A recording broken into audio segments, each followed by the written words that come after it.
Hi hello నమస్తే, welcome to film Jalsa. So weekend వచ్చిందంటే movies కూడా వచ్చేస్తాయి అండ్ మూవీ రివ్యూస్తో నేను మీ ముందుకు వచ్చాను. సో ఇవాళ నేను చూసిన మూవీస్ రివ్యూస్తో మళ్ళీ మీ ముందుకు వచ్చా కాబట్టి ఫస్ట్ నేను చూసిన movie bubble gum. Bubble gum మనందరికీ తెలుసు, స్వీట్ ఉంటుంది, అలాగే రబ్బర్ బ్యాండ్ సాగుతూ కూడా ఉంటుంది. సినిమా ఎలా ఉందనేది నేను క్లియర్గా ఒక లైన్లో చెప్పేసినట్టు అర్థమైపోయి ఉంటుంది మీకు. But characters and the performances మటుకు చాలా బాగున్నాయి. రవికాంత్ పేరేపు మనందరికీ తెలుసు, హీఈస్ ద డైరెక్టర్ ఆఫ్ క్షణం అండ్ కృష్ణ అండ్ హీజ్ లీలా. అంత మంచి సినిమాలకి డైరెక్షన్ చేసిన ఆయన ఈ సినిమా డైరెక్టర్గా మళ్ళీ మన ముందుకు వచ్చారు బబుల్ గమ్ అంటూ.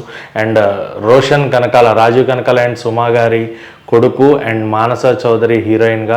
వీళ్ళిద్దరు కాంబినేషన్ అండ్ ఆల్సో చాలా ఫ్రెష్గా కనిపిస్తారు వీళ్ళిద్దరూ సినిమా త్రూ అవుట్. మనకి అంటే ఒక కొత్త ఫేసెస్, ఒక ఫ్రెష్ ఎన్విరాన్మెంట్ లాగా ఒక ఫ్రెష్ ఫీల్ అనేది కలుగుతుంది. బట్ ఈ సినిమా మనకి పాత సినిమాల రిఫరెన్సెస్ చాలా గుర్తు చేస్తూ ఉంటుంది. ఇద్దరు 2 డిఫరెంట్ జోనర్స్ని లీడ్ చేస్తూ ఉంటారు.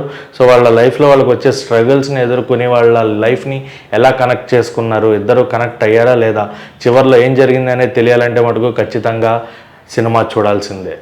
Cinema is must one time watchable. Super, 2-3 సార్లు చూసేయండి అని నేను చెప్పను. It's from average to above average film. నా వరకు నేను చూసింది నాకు అనిపించింది.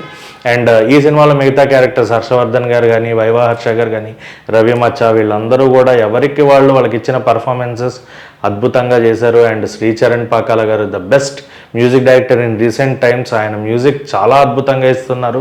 రీసెంట్గా ఏ జోనర్కి తగినట్టు ఆ జోనర్కి మ్యూజిక్ని అందిస్తూ ఆయన ముందుకు దూసుకెళ్తున్నారు. అండ్ ఈ సినిమాకి కూడా ఆయన మ్యూజిక్ ఇచ్చారు. బీజిఎం బాగుంది, everything was fine.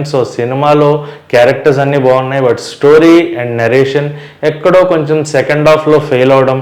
And second half మనకి సాగిపోయినట్టుగా, ఏంట్రా బాబు ఎంతసేపు ఉంది, ఎప్పుడైపోతుంది సినిమా అన్న పాయింట్ వస్తుంది. బట్ క్లైమాక్స్ మటుకు చాలా బాగా చూపించారు. ఎంత దీంట్లో కూడా క్లైమాక్స్ ఏంటి, ఇలా క్లైమాక్స్ అయిపోయిందా సినిమా అన్న పాయింట్ అయితే వస్తుంది. ఆ ఫీల్ని తీసుకొచ్చే director. Pre climax and climax of the movie are highlight.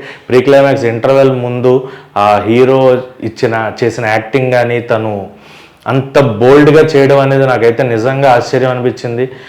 Cinema మీద ప్యాషన్ ఉంటేనే అంత కష్టపడడం జరుగుతుంది. నాకు రోషన్ దగ్గర నుంచి ఎఫర్ట్స్ చాలా బాగా కనిపించాయి. And Manasa really she was looking cute on screen. And నిజంగా నెక్స్ట్ ఇప్పుడున్న హీరోయిన్స్ని దాటుకుని ముందుకెళ్ళే ఖచ్చితంగా లెవెల్స్ అయితే అమ్మాయికి ఉన్న, యాక్టింగ్ వైజ్ కావచ్చు, బ్యూటీ వైజ్ కావచ్చు, ఏదన్నా కానీ.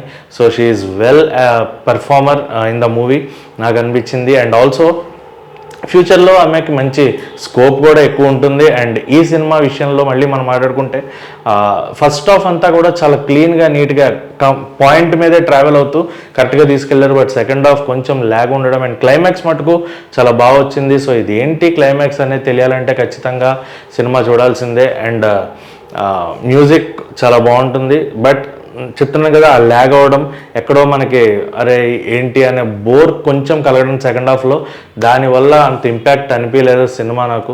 దట్ ఈస్ ద రీజన్ 5కి 2 రేటింగ్ ఇస్తున్నాను.